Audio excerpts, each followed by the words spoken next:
안녕하세요. 오늘의 교회를 섬기는 조호영 목사입니다. 대부분의 정치인들은 여론의 신경을 곤두세우며 군중의 반응에 예민하게 반응합니다. 왜냐하면 여론은 자신의 자리와 직결되는 문제이기 때문입니다. 예수님의 십자가 지시는 과정 가운데서도 여론과 군중의 억압 앞에서 여지없이 무너져 버리는 빌라도를 보게 됩니다. 유대인들이 빌라도의 약점을 이용해서 예수를 십자가에 처형하도록 판결을 유도합니다. 그리고 정의와 공의, 진실을 버리고 거짓과 자기 안위를 택하는 빌라도는 결국 죄 없으신 예수님을 십자가에 못 박으라 판결을 내립니다. 오늘 말씀은 요한복음 19장 14절에서 22절까지 말씀입니다. 요한복음 19장 14절에서 22절 말씀입니다. 이날은 유월절의 준비일이요 때는 제6시라. 빌라도가 유대인들에게 이르되 보라 너희 왕이로다. 그들이 소리 지르되 없이 하소서 없이 하소서 그를 십자가에 못 박게 하소서. 빌라도가 이르되 내가 너희 왕을 십자가에 못 박으랴. 대제사장들이 대답하되 가이사 외에는 우리에게 왕이 없나이다 하니 이에 예수를 십자가에 못 박도록 그들에게 넘겨주니라. 그들이 예수를 맡음에 예수께서 자기의 십자가를 지시고 해골 히브리 말로 골고다라 하는 곳에 나가시니 그들이 거기서 예수를 십자가에 못 박을새 다른 두 사람도 그와 함께 좌우편에 못 박으니 예수는 가운데 있더라. 빌라도가 패를 써서 십자가 위에 붙이니 나사렛 예수 유대인의 왕이라 기록되었더라. 예수께서 못 박히신 곳이 성에서 가까운 거로 많은 유대인이 이 패를 읽는데 히브리와 로마와 헬라 말로 기록되었더라. 유대인의 대제사장들이 빌라도에게 이르되 유대인의 왕이라 쓰지 말고 자칭 유대인의 왕이라 쓰라 하니 빌라도가 대답하되 내가 쓸 것을 썼다 하니라. 예수님이 십자가에 못 박히신 날은 유월절의 준비일입니다. 제6시는 정오쯤입니다. 마치 유월절에 백성들의 죄를 대신해 죽임을 당하는 어린 양의 모습입니다. 결국 빌라도는 유대인들의 협박과 압력에 못 이겨 예수님을 십자가에 못 박으라 판결합니다. 14절에서 16절입니다. 이날은 유월절의 준비일이요 때는 제6시라. 빌라도가 유대인들에게 이르되 보라 너희 왕이로다. 그들이 소리 지르되 없이 하소서 없이 하소서 그를 십자가에 못 박게 하소서. 빌라도가 이르되 내가 너희 왕을 십자가에 못 박으랴.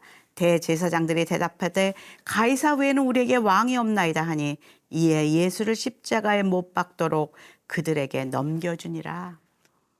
예수님이 목요일 밤에 잡히셨고 밤새 신문을 받으시고 금요일 낮 정오쯤에 사형 선고가 내려지는 이 모든 과정은 속전속결로 이루어진 즉결 재판이었습니다.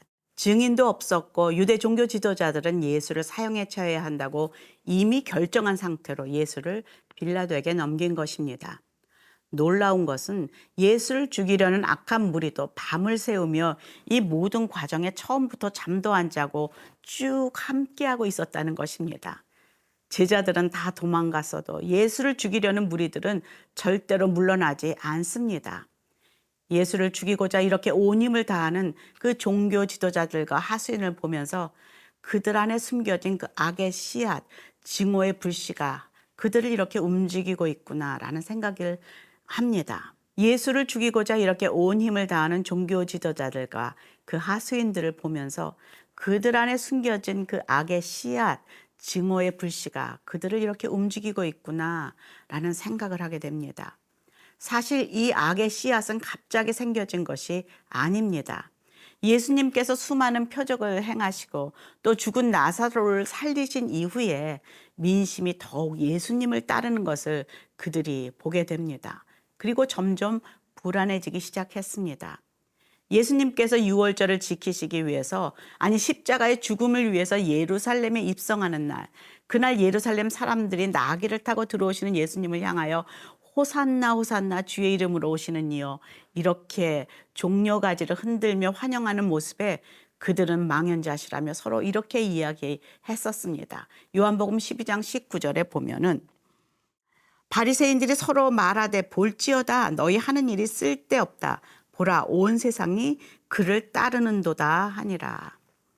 이제 그들이 할 수 있는 것은 오직 예수를 죽이는 것밖에 없다고 생각하면서 예루살렘의 예수를 발견하는 자마다 자신들에게 신고하라 명령을 내립니다. 거기에 가세 가룟 유다가 예수를 신고하며 스승을 팔아넘기게 된 것이죠. 이 모든 것이 대제사장을 비롯해서 몇몇 종교 지도자들의 질투와 시기, 불안함에서 시작된 일입니다. 사단은 늘 시기하고 질투하는 몇 사람의 마음에 악의 씨를 심고 교묘하게 대중을 이용하여서 자신의 목적을 이뤄냅니다. 그 목적은 살인이요, 파괴요, 적대감이요, 누명을 씌우며 마음을 둘러 셋으로 분리시키며 마침내 왕이신 하나님을 대항하는 것입니다. 그래서 오늘도 이렇게 빌라도를 향해 외치고 있습니다. 15절에 보니까 가이사 외에는 우리에게 왕이 없나이다. 사실 유대인들은 선민의식이 강한 사람들입니다. 자신들은 세상 나라 중에서 하나님으로부터 특별히 선택받은 백성이라는 그런 아주 자부심을 가진 사람들입니다. 사람이 왕으로 있는 세상 나라들과 달리 하나님께서 그들의 왕이 되신다는 특별한 의식을 가진 나라입니다. 그래서 그들의 법은 함무라비 법전 같은 사람이 만든 법전이 아니라 하나님이 시내산에서 주신 율법이 그 나라의 그들의 법입니다. 그런데 그 나라의 최고 종교 지도자들은 빌라도에게 이렇게 외치죠. 가이사 외에는 우리에게 왕이 없나이다. 가이사 외에는 우리에게 왕이 없나이다. 질투와 시기, 죄악으로 심겨진 악의 그 씨앗의 열매는 결국 하나님을 대항하고 그 이름을 거부하고 하나님이 이 땅의 왕이심을 부인하고 부정하는 것이요. 이것은 악한 마귀의 계략임을 우리는 알아야 합니다.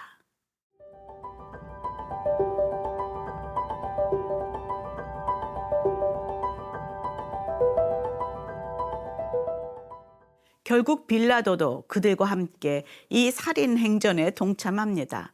예수님을 십자가에 못 박도록 사형 판결을 내리고 유대인들에게 넘겨줍니다. 그리고 그들은 예수를 십자가에 못 박았습니다. 17절, 18절입니다. 그들이 예수를 맡으며 예수께서 자기의 십자가를 지시고 해골 히브리 말로 골고다라 하는 곳에 나아가시니 그들이 거기서 예수를 십자가에 못 박을새 다른 두 사람도 그와 함께 좌우편에 못 박으니 예수는 가운데 있더라. 유대인들이 원하는 대로 예수님은 십자가를 지시고 골고다 언덕 위로 올라가십니다. 겉으로는 유대인들이 마침내 자신의 뜻을 이루고 승리한 것 같지만 이 십자가의 길은 이 세상에서 사망 선고를 받고 살아가는 죄인들, 바로 우리들을 죽음에서 구원하시고자 하는 하나님의 놀라운 계획이 이루어지고 있는 현장입니다. 그리고 예수님은 사람들의 모함 때문이 아니라 약해서가 아니라 능력이 없어서가 아니라 하나님 아버지의 뜻에 순종하며 지금 십자가를 지시고 올라가고 있는 것이죠. 우리가 자주 부르는 찬양 중에 당신은 사랑받기 위해 태어난 사람이라 그런 찬양이 있습니다. 그런데 오늘 예수님의 이 모습 속에 예수님은 죽기 위해 태어난 사람이구나 라는 생각을 해봅니다. 죄로 인해 죽을 수밖에 없는 우리들의 죄를 사하시기 위해 그 죄를 대신 지시고 죄인들만이 달리는 그 십자가의 죽으심으로 구원의 길을 여신 예수님은 우리의 영원한 구세주이십니다. 성경은 말합니다. 마태복음 1장 21절에 아들을 낳으리니 그 이름을 예수라 하라. 이는 그가 자기 백성을 그들의 죄에서 구원할 자이심이라 하니라. 이 십자가의 길이 죄사함 받은 하나님의 백성들이 따라가야 할 동일한 길입니다.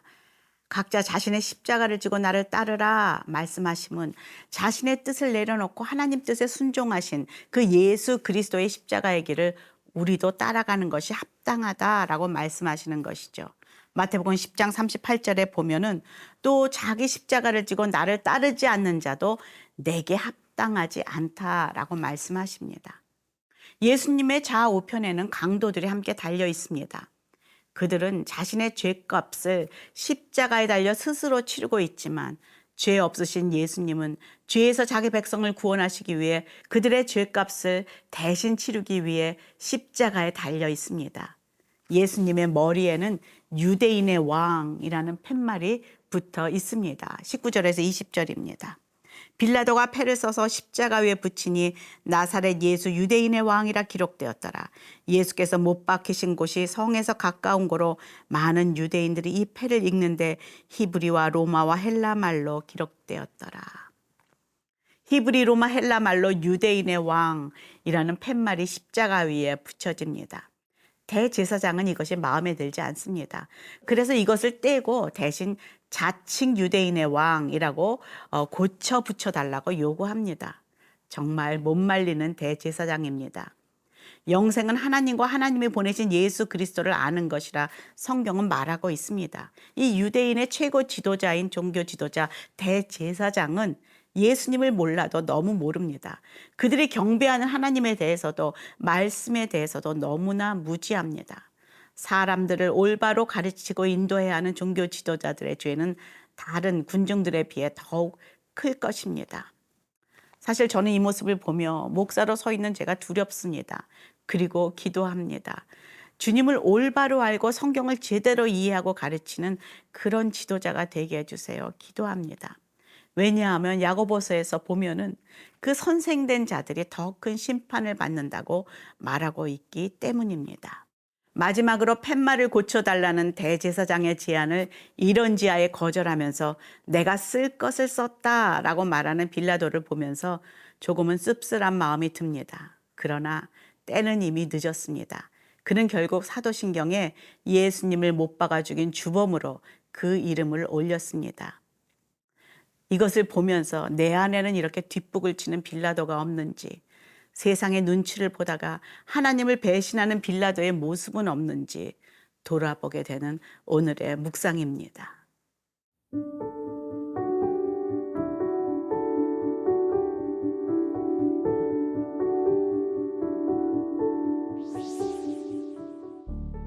하나님, 하나님을 믿는 자녀들이 우리 하나님을 올바로 알 수 있도록 도와주십시오. 그리고 올바로 전할 수 있도록 도와주십시오. 내 안에 빌라도가 사라지게 하여 주시옵소서. 예수님 이름으로 기도합니다. 아멘.